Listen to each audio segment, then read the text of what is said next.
Welcome to the Growth Banter Podcast. My name is Blake McCullough, CEO and founder of GMS Media Group, one of Australia's largest digital media, advertising and advisory agencies.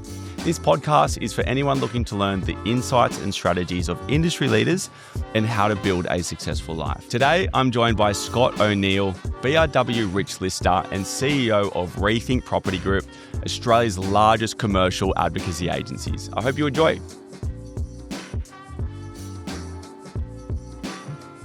Welcome, Scott. Good to be here, mate. Good to finally have you on. Now, I want to jump straight into it. You're a former civil engineer, and then you've gone straight into building your current business, Rethink Property Group, which is mostly a commercial advocacy buying agency. Mm-hmm. You've then since been featured on the BRW Rich Lister last year. I think, was that the first feature, or you've had a few? Fourth feature, okay. And you've amassed up to 250 million in net worth within that listing, which is phenomenal, and still in your 30s.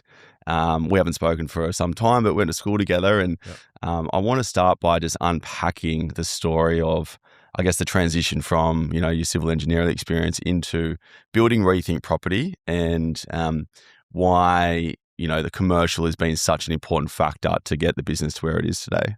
Yeah, sure. So going back to the start, grew up in the Shire like you. Yeah. And God's country. Yeah, great spot. Everyone was into their sport, and we traveled for school. And basically once school was done, I just I was going to go into business or engineering. And I went engineering because I thought it's a little bit more recession proof, because this is like GFC era. Like I got out of uni, when was it? 2010, something like that. Yeah. So there's a lot going on with the economy, and there's always rail projects or road jobs or construction jobs in buildings. So engineering felt like a safe bet, and turned out pretty good. But I don't know, when you get into it, it's really not what they teach you in uni. It was literally just managing rough construction sites, and you're always traveling. Like there's almost a 2-year window where you have security for 2 years, and then you're off to the next project. Yeah, wow. It could be Northwest Sydney. It could be regional Victoria. I think I was going to get posted to regional Victoria, and I'm like, I'm out. Like, I can't do this, because it's a long life if you're chasing projects your whole life. And I just started kind of thinking, how can I bring retirement quicker? And like everyone, I just started defaulting to residential property, and I bought property down in Sutherland. It didn't go too well, actually, because the first 2 years it didn't grow, because 2010 to 2012 was pretty rough in Sydney. That was like the washout of the washout of the GFC. Yeah. Bankings were quite restricting back then, and it was a slow start. But bought that one and didn't do much for 2 years, and I just chased salary increases, which is all I could do at the time. But the back of that I could then lend more. I got a little bit of equity from the first property, but saved a bit more, and then just went into a second, and then didn't do anything for another 1.5 to 2 years. So it was a very slow start, but I got posted to Port Macquarie, and this is where I kind of got exposed to regional Australia, and that was the best thing that ever happened, because I found this unit block for 450 grand. It was renting for $850 odd a week. So there was 4 units, about $210 each. And that just opened my eyes. There's positive cash flow out here. There was a lot of upside in the deal. So that was kind of the entry into a real investment class asset. And then from there, just kept chasing them all over Australia. And I think the strategy for a lot of investors is that, residential seems to be the focus for a lot of investors, and there's this owner-occupied majority in Australia, right? Like you buy your home, or that's sort of the Australian dream is, you have your home, you live in it, and people don't seem to move from that, or maybe they get to that second investment. I guess what you probably sort of got into was more of a opening up your eyes to a bit more of a development of what that could sort of be and the potential of that. Why do you think most Australians get stuck at that sort of like owner-occupied mindset?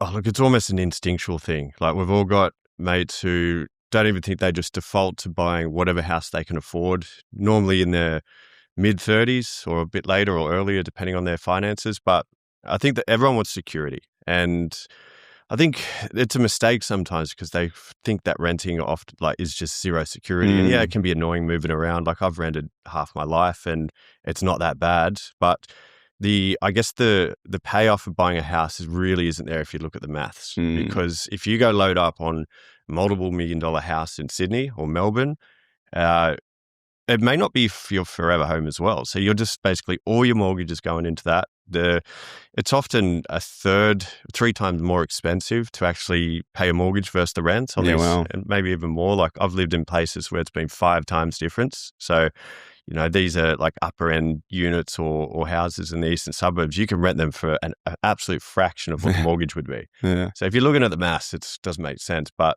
it's like that instinctual thing. Everyone goes, "I've got to own the house."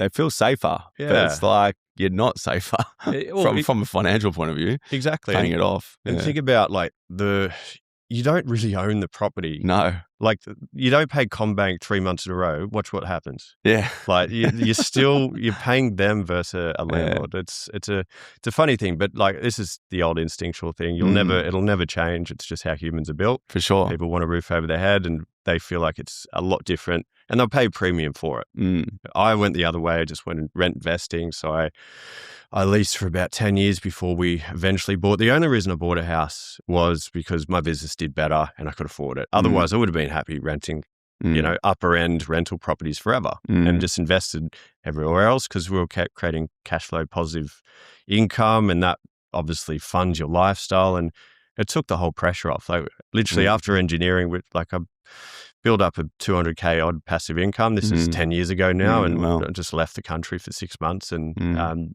it was a weird feeling because there was no responsibility over anything anymore. And it was just the freedom makes you do weird things. And that my weird thing was I just wanted to stay in property and got back into it later and just helped others find the properties I was buying. And that rentvesting seems to be a common thread. Like everyone I've spoken to, even from early days when I was marketing events in property development and property wealth building. One guy in particular who you probably know, Chris Gray. Yep. He had a book, and that was sort of his marketing tool of his book. And in that book, the theme was basically surveying top CEOs, top directors earning above $500,000 to $1 million, and most of them just didn't have a strategy to invest into property or something. Typically, didn't have any money saved in the bank. Yeah. So like moving from the mindset of actually putting money into something that is, cash positive or at least builds you sort of wealth. But then also looking at the rentvesting, like I'm in that position right now.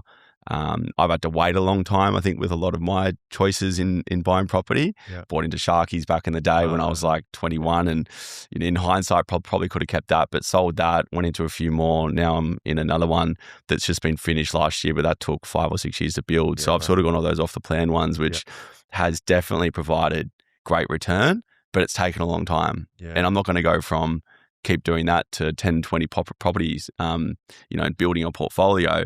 Now I bought another one that was a low money put down, but I'm sort of stuck at that sort of second one. So in that picture, because I reckon majority of people that go from owner occupied to try and move into that rent vesting structure, which I'm trying to do next year. Like again, it's been a slower burn for me.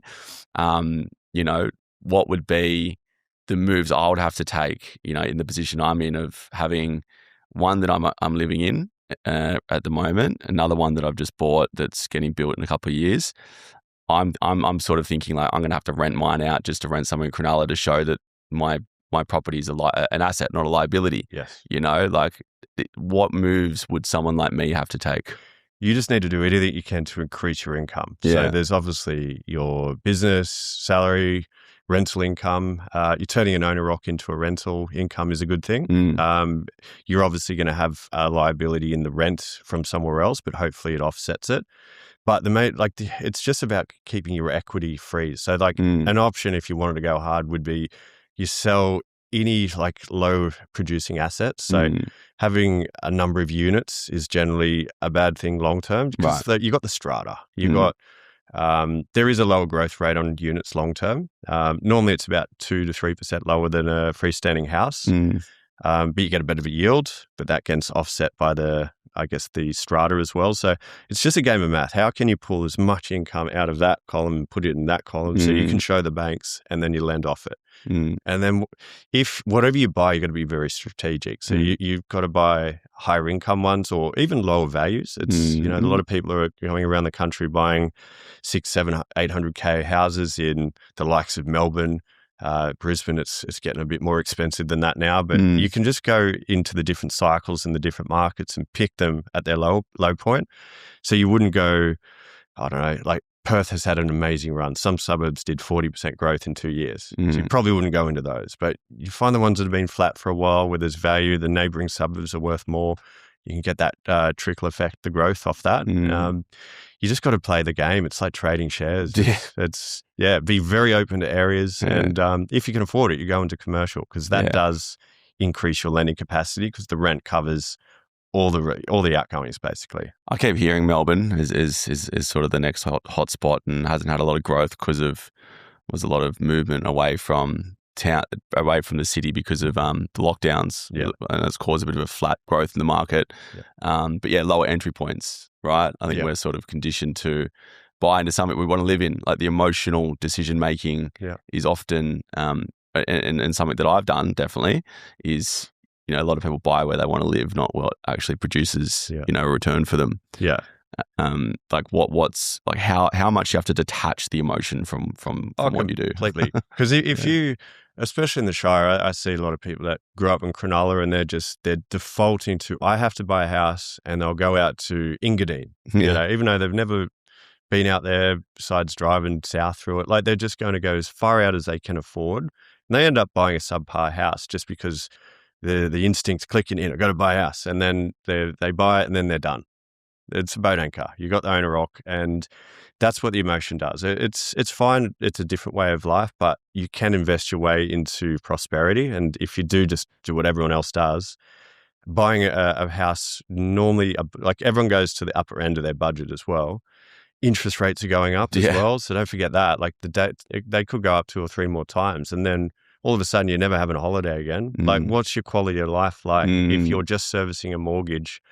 There's more to it. Like you just got to be a bit more open-minded. But again, it's what 70% of the population does. So try to do what the others don't, and then you get a different result. Like you might rent somewhere that's twice as good as your house. So that does increase your life, your quality of life rather. And then you might have a bit more free cash flow for an extra Europe holiday or whatnot. Or you could save more money than get into another investment quicker. Like you can do a lot with the cash, and there's just options, and giving yourself options is really the key. Yeah, that's right. And I think back with our parents' days, there was just an ability to be able to just earn a lot of equity from growth, and I feel like that bubble's bursting a little bit now.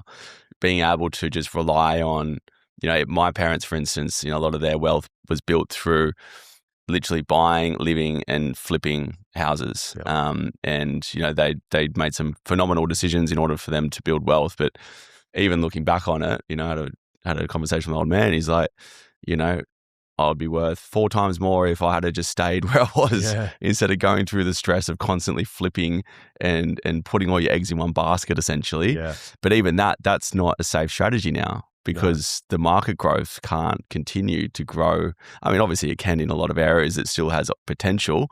But I think, in obviously in the Southern Shire where we lived, and, Sydney City, these areas, a home that's had 20 times growth can't go another 20 times, surely. Like there's got to be, somebody's got to give sooner or later with that strategy. Sure. And this is the biggest point. Like I'm a property guy saying this, the old strategy will not work long term. And there's a few reasons for that. One, it's just the sheer affordability. When our parents were doing it, it was 4 or 5 times the average income. It's triple that now. So we've got things like AI coming in. That's going to put a cap on wage growth long term, no doubt. Hopefully it will create some productivity, but it's going to put pressure on the middle class essentially.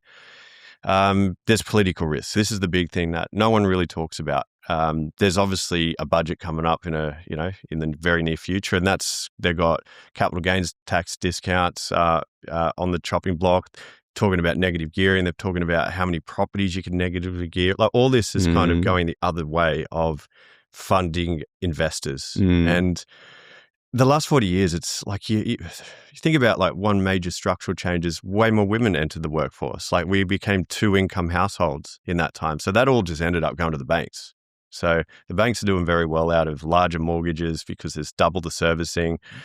What's the next cue that can keep up with the last 30 years of growth, 40 years of growth? Like I can't see it. So the only thing that's there is build costs keep going up. There's not much land. We're very terrible at introducing supply into the Australian market. So that's going to be a problem long term. But I just can't see how it can keep this growth rate because there's not enough people that can afford to pay, call it 50% more in 10 years' time. Like it's just doesn't add up. So yeah, the political risk is a big one. When more people end up, then I guess the number is when 50% of the population believe they'll never own a home, then policies will be there to protect renters versus owner-occupiers. We're not there yet. It's like 2/3 the other way for owner-occs and houses. And that politicians run on 3-year cycles. They're just here to get votes. They don't give a shit. They just want your vote. And if they're going to give you a freeze on rents, that's going to sound good. Or if they're going to punish the property investors, that's going to sound good. So think about that long term. And if you're following a strategy, what our parents did, you could get burnt hard. Yeah. There's definitely ways to invest, but you just don't follow the old strategy. No, yeah. And it's like, again, like I was having a conversation with someone the other day and it was with what's going on right now in macroeconomics with the world, oil, war, all that sort of stuff, building costs are going up. Therefore, even though there's going to be probably a shortage of demand with people buying because of less disposable income, it's still going to cost just as much, if not more, to build something new. Yeah. And we've also got high interest rates. And, when there's high interest rates with mortgage holders, then rent's naturally going to go up. So it's not even benefiting the general Australian. No one's winning. Like, who is winning out of this whole situation?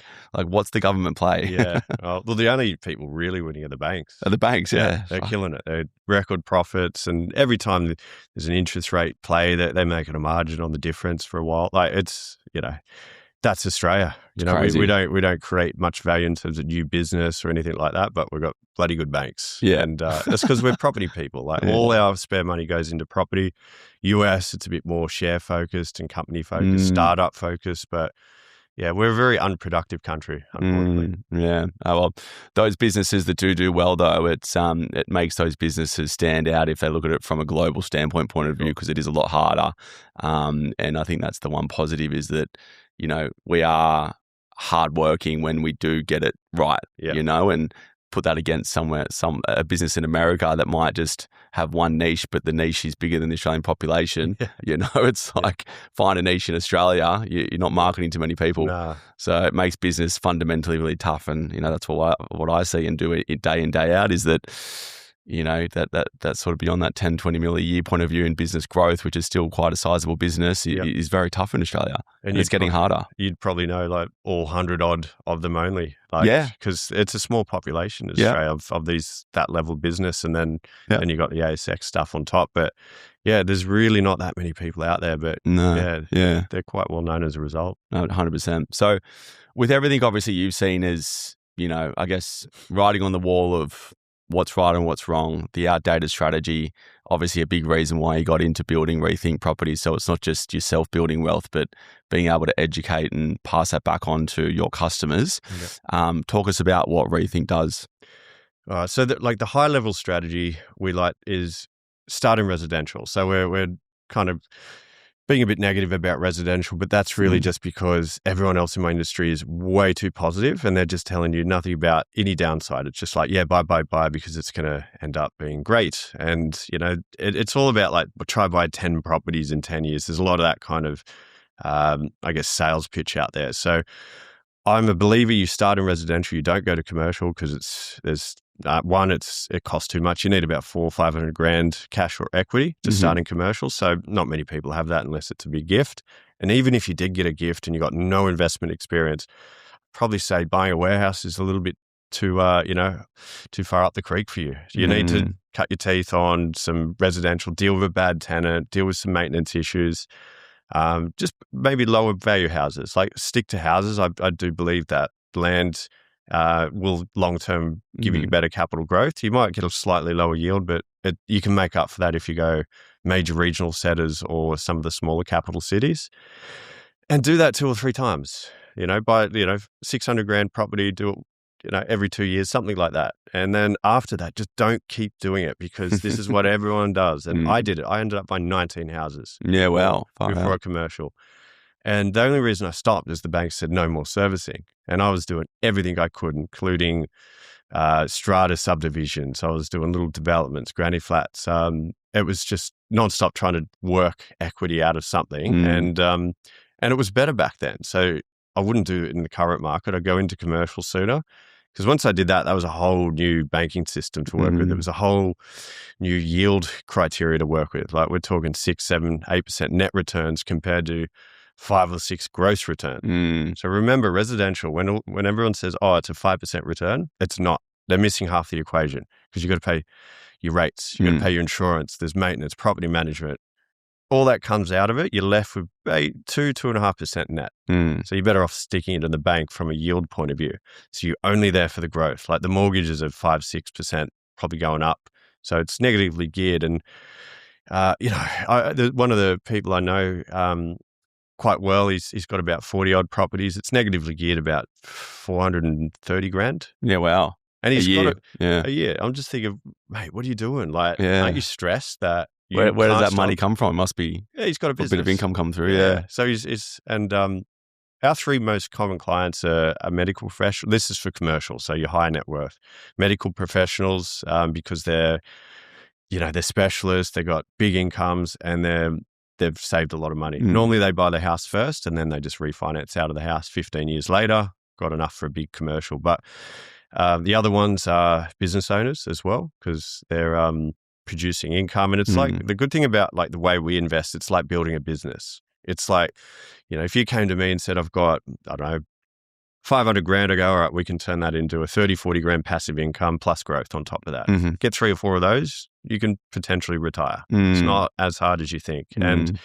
if you do that in residential, there's no cash flow. You're just there hoping your $5 million portfolio goes to 10, and with all the capital gains changes and all that, if you sold out of that, it's really not as lucrative once you work it back on a cash point of view after tax. So yeah, get into commercial sooner, it creates income, and that's what most of our clients do. It's almost like, a lot of business owners will invest in their business and that's it. Then there's no fallback. There's no, like, I know there's a lot of business owners that also do invest in property, but I'm also hearing a narrative of like, if you're distracting yourself with other things outside of your business, then you're distracting what your North Star is and, the potential what your business could be. But that's just literally hoping for potentially an exit down the track, which how many businesses make money from a sale? Probably not many, or 80, 90% only are doing over $1 million. And what's the percentage of that actually sell? Like it's you're talking to less than 1% of the Australian population. So it's like this eggs in one basket strategy is out the window. Oh, exactly. Yeah. It's a good point, because there's 2 ways to run your business. You can either run it with a high margin, and that'll potentially slow growth, but it's also, I don't know, a little bit protective in the current market. Like if there's a downturn, you've got money to keep paying your staff. Like there's obviously tax bills and all that you've got to maintain in bulk. But the other option is you just put it into property. So you're creating 2 businesses at once, and I think that's a better strategy than going all in, because for sure. I've seen it so many times. Like it's like an ego way of running a business. If you want to just spend every single dollar you can on marketing and hiring stuff you're not quite ready for, and you might be pulling in a 10% EBIT instead of 40%, but hey, my revenue looks a bit better that year, and then you can talk about it, and it's like fueling the growth train, but really it's built on a very weak foundation. And I like the idea of just taking a bit more profit. This is what I did over the years, and then just put it in a property to the point where I've got 2 strong things, because I'm equally split between property and business overall. So I could be a lot more heavy into business right now with a lot less properties, but I sleep well at night. If the business slows down, no one gets sacked. That's right. I'm protected by the portfolio. You're not knee-jerking reactions because you've got that diverse split. Yeah. Exactly. Yeah. And I think that's the way to go for sure. And I guess like if you're also working with someone like yourself, there's not a lot of time that you need to spend on managing, a small portfolio. No. Obviously, at your level, I can't imagine how much time goes into it. But for the general, Australian who's looking to invest through their business or a higher income, having a few properties, and splitting between, a bit of equity and commercial, you can do that on the side. It's not like you're running two different businesses. That's tough. No. Two different businesses in two different industries, hard to do, but having a business and investing in property, whether it's commercial or resi, it's not a time suck. No. As much as what, people think it is. No, you're right. And you can, especially with commercial, you can do it where it takes zero time. Like one of the properties I've got it's a KFC and Hungry Jack's. So there's two blue chip tenants. They're on 15-year leases. That deal, it's also got 6 little shops near it as well in Brisbane, and it produces about 450 grand net income, that one deal. So that's all I would really need in life. But how would I create that same income with residential? I'd probably need 100 houses and have them half paid off. Like it's almost impossible. So you can do it quietly. And this is why a lot of the business owners come to us, because you're right, they're so busy. Their North Star is growth in their business. It's what they're best at. They don't want to muck around dealing with sales agents who are trying to hoodwink them into paying the most price. And especially commercial, it's very hard to kind of value things as well. So yeah, if you don't know what you're doing, you can pay way over. And I bet. And things that can lose money very quickly. I bet.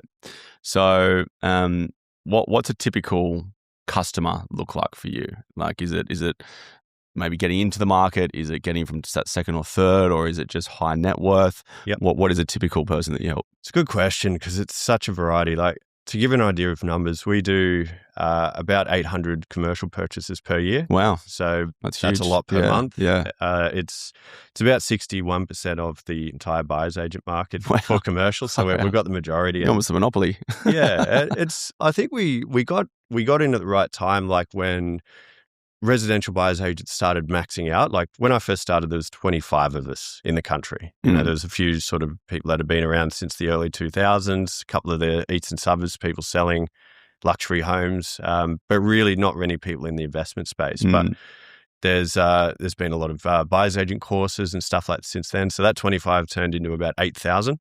And I left residential for a number of years. So back in 2017, we were probably the second or third biggest residential buyer's agent in the country. And I just got out of it because I just saw this wave coming and just pivoted the business right into commercial.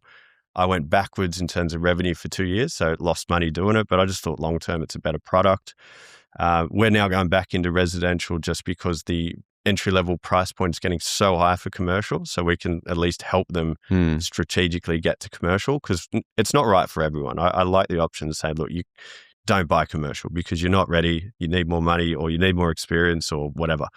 And then you can get them into a few safe residential properties, build them up that way. But average client, its average value is about 2.7 mil. So 30% of that's their deposit. So they've got, call it 800-900K cash. So we're pretty high-end buyers agency on average. We deal with entry-level people with 100 grand cash amounts buying houses, all the way up to business owners and family offices buying, like we're doing $100 million deals at the moment. Wow, yeah. And they're always family offices. So they're just intergenerational wealth, and they're just parking granddad's money up into the next stuff. And it's always property. Like they don't invest that type of level of money outside of their own business, because it's all, they might own a chain of supermarkets, or they might own a big developer, and they're just, sitting back for now. And they love buying little shopping centers, big ones, or a warehouse complex. Like that's where they put their big money, and then they have their more gambling level stuff in the stock market. And it's interesting to see how they kind of chop their money up. Yeah, that is interesting.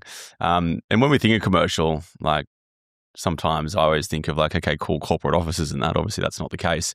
Like, shopping centers, highway, fast food chains. Like, what's some of the more common commercial options that you use in part of your strategy with your customers? Yeah, so 0 to 3 mil.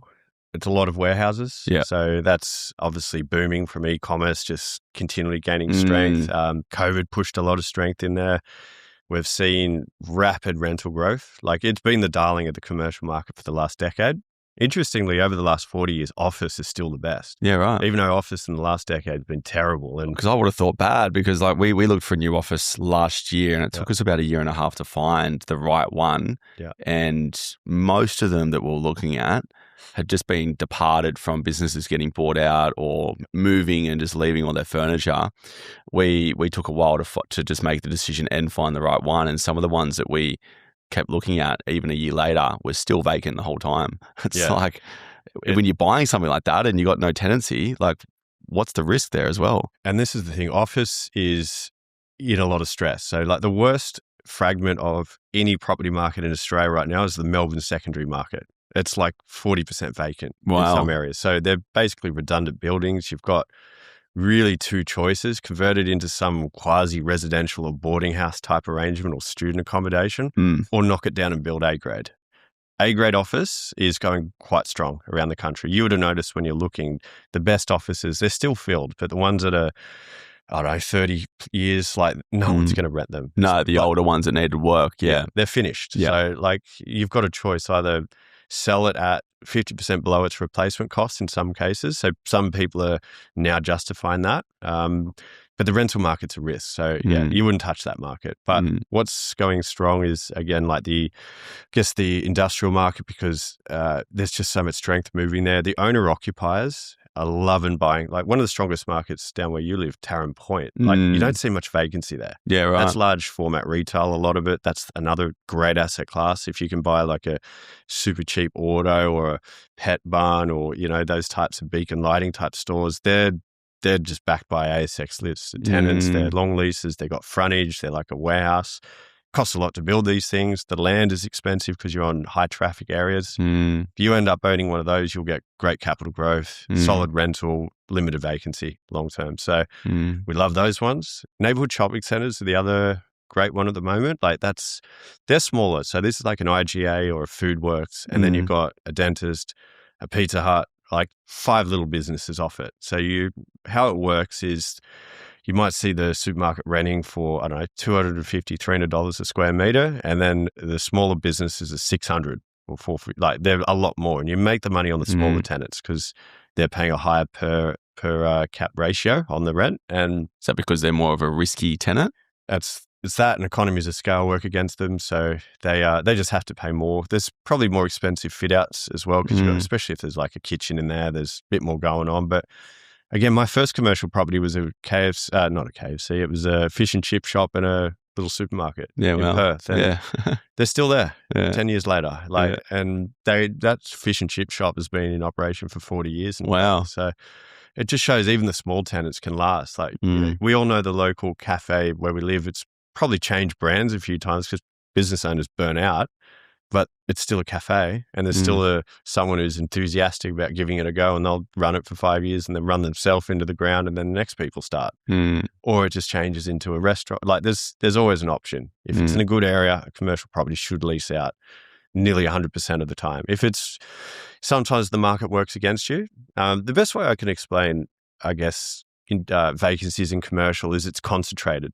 So you might have vacancies every 12 months with residential, and then you got 2 weeks to find a tenant. There's a 2-week letting fee. So let's say there's 4 weeks a year you're not getting rent.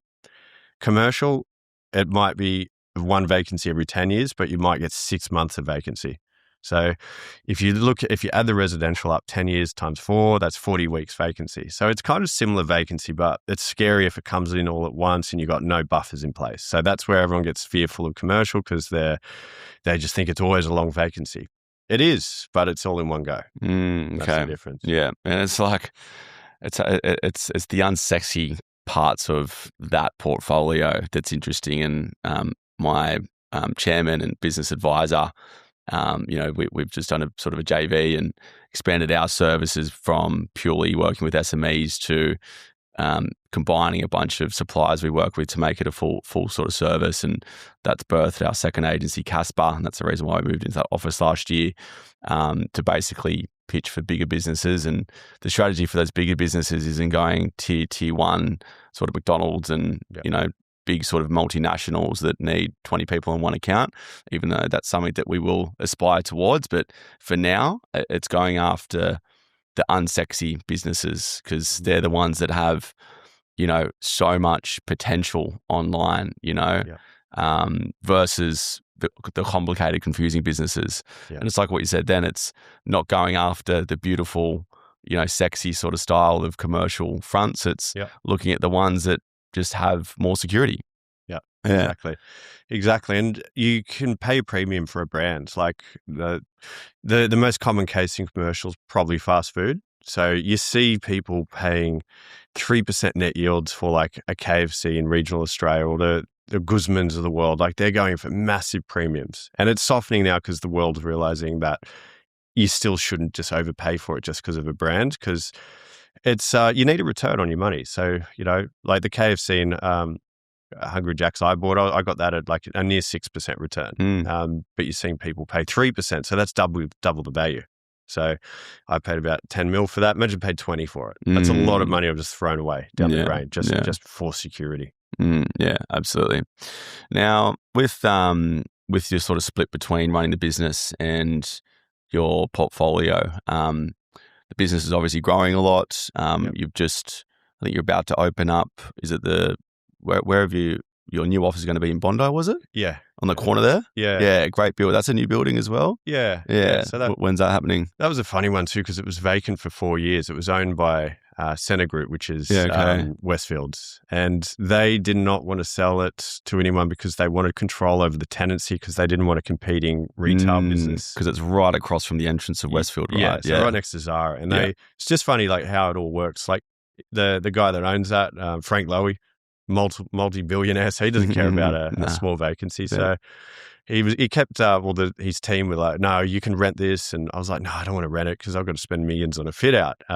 But they finally agreed to it once they realized we're not a competing business, and it's good. We're in that property now. So you've just moved in? No, it's probably a month away. Okay, so exciting. Yeah, it's getting there. So, but same deal as you. We looked everywhere for a good property to lease, and there was nowhere, because all the ones with strong fit outs and views or whatever they're not available. Like you can just rent crappy things, and especially in post-COVID, staff there's a culture where you don't come into the office as much anymore. Yeah, so, that's right. Yeah, you're up against that. You've got to make it worthwhile to come in, and even for myself, I don't need to come into the workplace, but if I do, I don't want to come into a hole in the wall. And that's why I don't like the CBD too much, because I feel like it's just you lose your whole day when you go in there a bit. So I like. I'm exactly the same. Like I've worked in the CBD. I still go in there from time to time for events, and it's great to do that. But good that was small doses. Good as small doses, and that was one of my non-negotiables, because again, we went in with another agency, and they were in the CBD. We were Alexandria, so we met in the middle. Chose Surrey Hills. Perfect. Still tapped into Fringe City, still close to the east, and not too far from Cronulla when I'm traveling from. But I get overwhelmed in the CBD. It's like a rat race. Even Surrey is a lot better, isn't it? Like, because there's just a few extra trees. Like you can park every now and then. But absolutely, no, agreed. Yeah, it's and the whole and this was one of my non-negotiables as well. It's like if I'm taking risk and also joining forces with others, and doing this whole strategy of providing I guess like a story to tell of our journey and our next evolution of growth, which is exactly the purpose of why we're doing it, because we felt the growth was very, I guess, hindered with having a single service agency that was only offering services to an SME community, and to then move into a new office was also a part of having people in our team wanting to be there. And also to wow clients coming in there. So it's not just about having the office for the sake of having the office. It's about the story to tell around the brand and the energy that you bring to other people. And, I guess like when clients come in, they're like, oh, wow, you guys are up to something big here. Versus we were looking at some other options that were run down, that needed work. And I'm just like, well, it defeats the whole purpose of making this whole transition of what we're doing in business. For sure. And a lot of people, I didn't understand that. I wanted to sort of not overcapitalize, but make a bigger risk and pay a bit more, and have something that was nice to be in, and also looked great for obviously our own marketing, because energy attracts energy. Yeah, for sure. And I guess that's the same with what you guys are doing. Yeah. What are the big secrets to what has helped us succeed is just creating that vertically integrated model. Mm. So started as the buyer's agency. And I guess when you got all the other facets like the lending, the wealth advice, the legal side, the insurance, it actually adds to an ecosystem where everyone works together a lot better. And like you said, it brings extra energy. And we've got separate offices for these businesses, but we come together, and it does create a whole different environment and a better one for the clients as well. And because of that, for example, like our finance team, they did over $1 billion in loans with zero marketing spend. Like, so the ability to have that ecosystem it's really strong because it gives you all these extra funnels and keeps clients protected in, because there's a lot of bad advice, especially when you dabble in something niche like commercial. Everyone's trying to pull you into, just buy a family home or just don't do that. All the risks that they don't even know because they've never done it. They just have those assumptions. So it's just keeping them protected a bit from that. Yeah, and I guess you're looking at it from a lens of a holistic view of what is this doing to your life to get to the end goal of retirement, and you're able to, offer other services that's going to help them get there. It's not just making the decision, it's the finance, it's everything else to go with it. And same as what we've done, rather than just offering a lens on running ads, it's like, no, how can we look at your creative strategy, your web strategy, your messaging strategy, your branding, everything that goes into fundamentally what makes a business tick online, and that ecosystem, not that it was a forced strategy, but it was definitely something that I feel customers need more and more is more holistic advice, because there's so much information online. And like people now, I feel not just looking for a specialist, but someone that can actually connect the dots to what they're trying to achieve. 100%. And not many people do it well. Like, I got a lot of inspiration off the Virgin brand back in the day. Because there's like, if you can build the trust through the brand, which is, one of your main roles, it does change everything from a business point of view. Like, you're dealing with clients that are a little bit more motivated. When you're an individual, it's a hard sell because no one knows you. It's if you can get that brand up, that's just where business gets easy. And the first 3 years of business is terrible for everyone because you don't have that trust. But if you can push through it and get that extra branding strength, and then the word of mouth on top of that, that's where business becomes a little bit more fun. Absolutely. And I know you've got your own podcast as well, right? And you're sort of doing a lot of bit of personal branding. How's that been like for yourself in your journey? Like, I know sometimes it's a bit of a necessary evil in being a business owner and, having success like you've had. How important is that for you to maintain in the business, and not just that, but the culture with the team as well? Yeah. Oh, look, so I guess from the personal branding point of view, I do it a bit differently. Like, I don't open up and show my life much. Like, it's literally, I'm a specialist. I'll talk about business because that's what I'm good at, and commercial investing and resident. Like, I've got those 3 categories down pat. I've lived it for 15 years. I've gone through it all. So there's a huge amount of value I can get. I'm not going to be showing my cars online or show like where I live. Like, that's flexing that I don't think attracts the type of clients I deal with. It'll attract, up and comers, 15-year-old boys who want to kind of aspire to things. But I don't want to create that culture of just showing wealth off because it's almost tacky in my industry, because a lot of my clients have a lot more money than me. We deal with billionaires like on a weekly basis. And if you start doing that, you look a bit silly. So they're going to be like, what the fuck? I don't do the normal personal brand stuff. It's like, I'll just talk about what we're doing in business, updates on the market, because that's the value. And I think the social media is going a little bit more that way, because the influencer era is, everyone knows it's fake. And I think there's going to be a tilting point where once AI takes over to a point where the deep fakes are so real, you don't know which is real or not. I think Instagram and whatnot actually will lose a lot of its ability to gain trust. So influencers will die off the back of AI. It's already happening. Like, I'm seeing, like, Facebook's pretty much dead from an engagement point of view. Like, when someone says Facebook, I was even discussing this with my girlfriend. I was saying something about Facebook, and she's like, why would you bother with that? I'm like, but it's Meta. Meta own the ecosystem, but Facebook is a single platform. Like, you're getting absolutely zero on any form of post. True.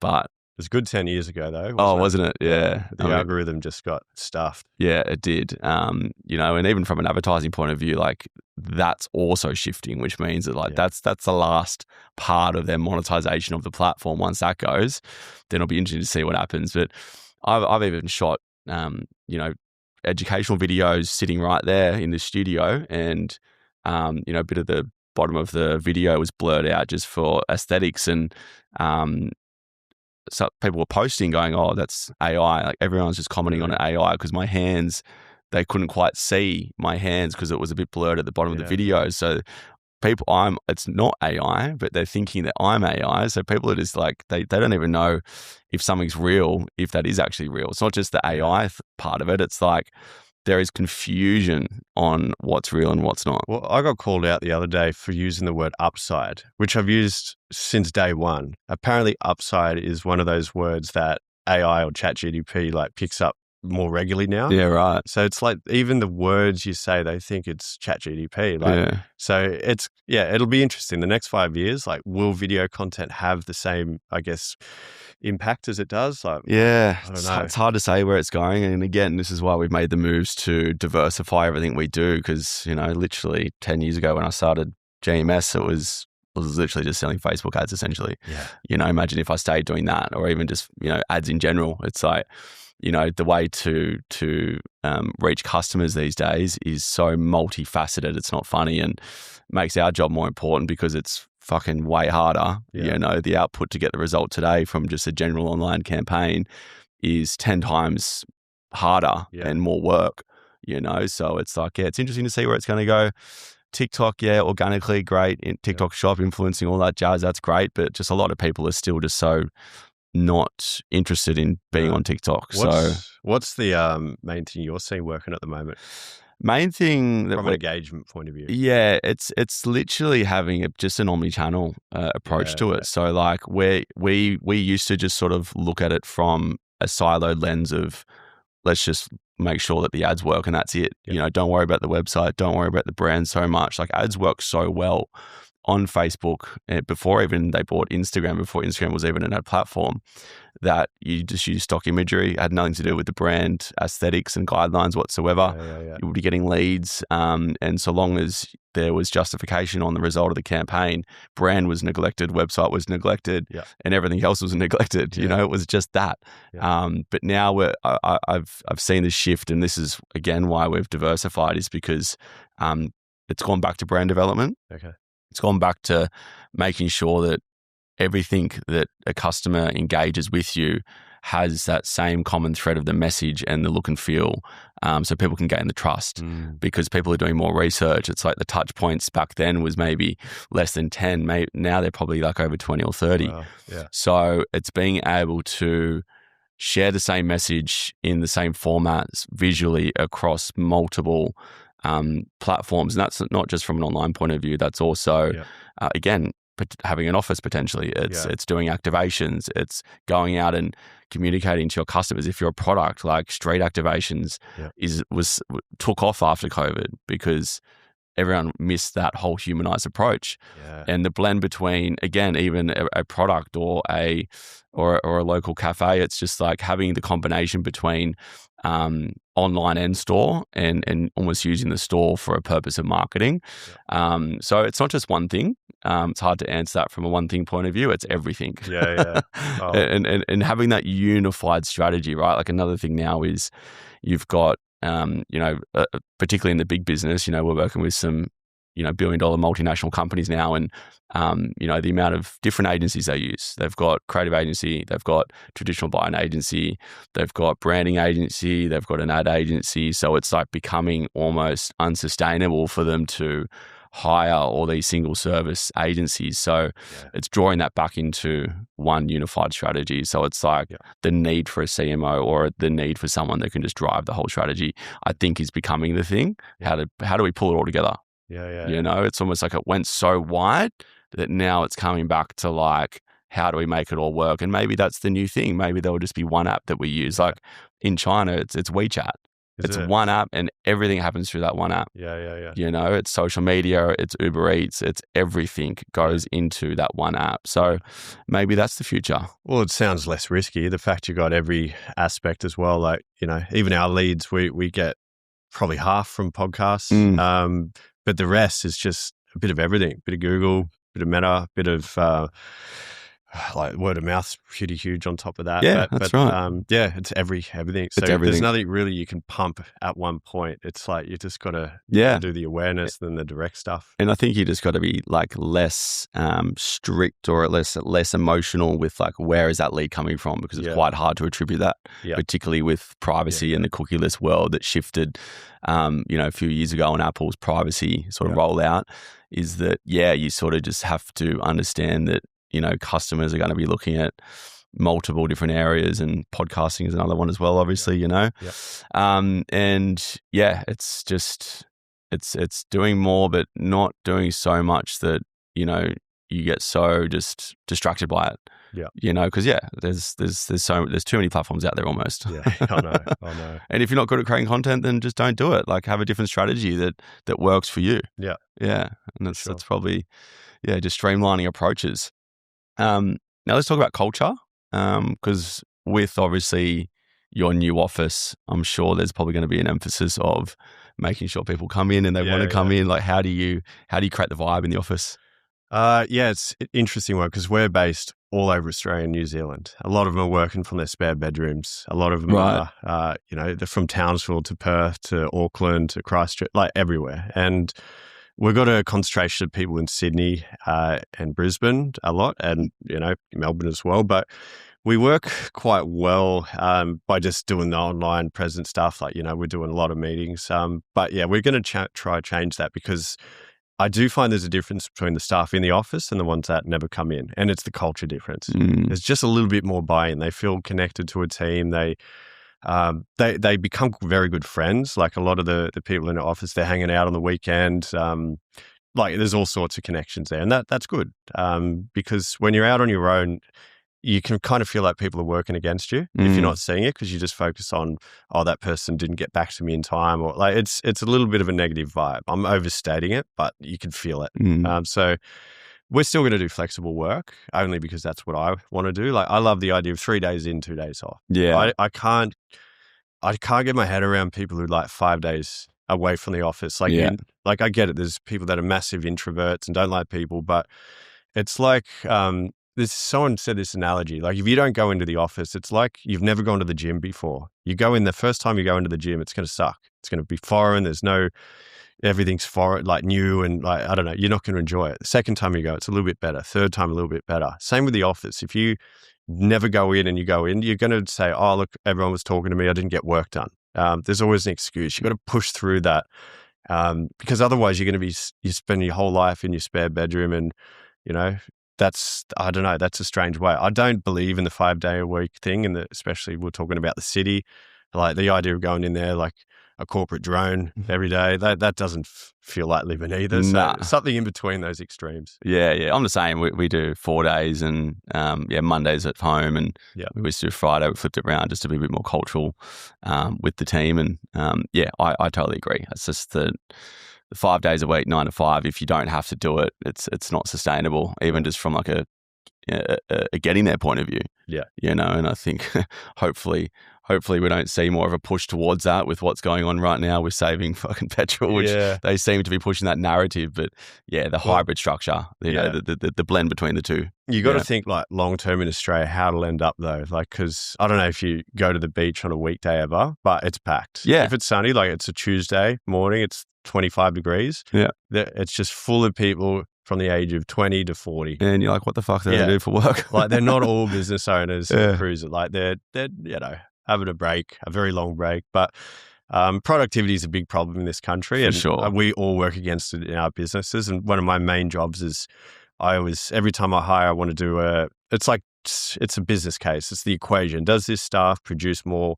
And you got to produce probably 3 times the revenue, because you got to factor in all the payroll tax, business margins and all that. So if you're hiring someone for 100K, they've got to produce 300K equity down the line somehow. That's what I work off. And it's pretty hard for many jobs. So, a lot of people don't think about this when they hire, but productivity, if you get that up, then maybe they only need to cover 200K. And that means more employment, more opportunity for pay rises, because the market gets tighter. But it'll be interesting. The next few years, we're all working with AI at the moment. There's pretty much any Philippines job is at threat. Like we've halved for that sure. Yeah. overnight. Yeah. And yeah, all those entry level jobs are finished. I feel sorry for all the virtual assistants. I was thinking that the other day. Like I started out mostly with virtual assistants when I bootstrapped the business, and like we've got one at the moment who is just doing a lot of like EAing, I guess, for one of our guys who leads a lot of our portfolio. But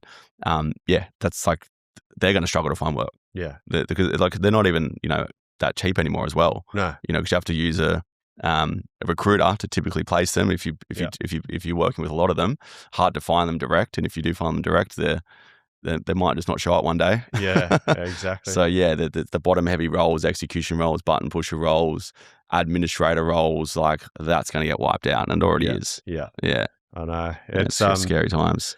But I think it'll bring productivity back. Like I think there'll be for sure. We're hiring for all these roles like that I've never even heard of, and I struggle because I'm like, what is this person even going to do? But like there's like integration people and people that there's different layers of IT and security that you need to hire for. So there's all these extra roles, and then there's all the AI roles on top. Yeah. Like we've hired half a dozen AI people and systems engineers, AI architects. Like I don't even know what these things are. But yeah, there's a lot of new roles getting created. You just got to have the skills. It's a skill up era at this moment. Like entry level is going to finish, but there'll be the opportunity for a lot more higher paying jobs if you can keep up with that criteria. Your wage should go up significantly. For sure. Yeah, it's just another ecosystem and another tool set that we have to learn. And when you think about it, there's always been mega changes. Yeah, it's the search engines .com boom, then the social media boom.